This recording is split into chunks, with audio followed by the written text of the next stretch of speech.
You know, luto na ang ating pinakbet, mga kalods. Pinakbet na ang sahog ay tofu or tokwa. Bawang sibuyas, tofu, kamatis, and takpan. Pwede na natin ilagay ang boneless fish sauce or alubebe. Add a little bit water. Okay. Cover and let it boil. Meron pala tayong kamote dito, mga kalod. So, una natin nilalagay ito bago yung mga gulay. Okay. Takpan ulit. Isunod na natin yung kalabasa or pumpkin. Takpan ulit.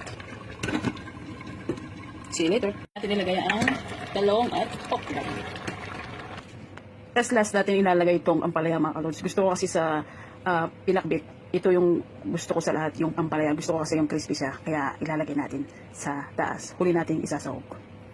Ngayon, mga kalods, nalagay na natin ang ampalaya. Ngayon, mga kalods. Uy, you know, ganyan lang yung gusto kong luto sa ampalaya, mga kalods.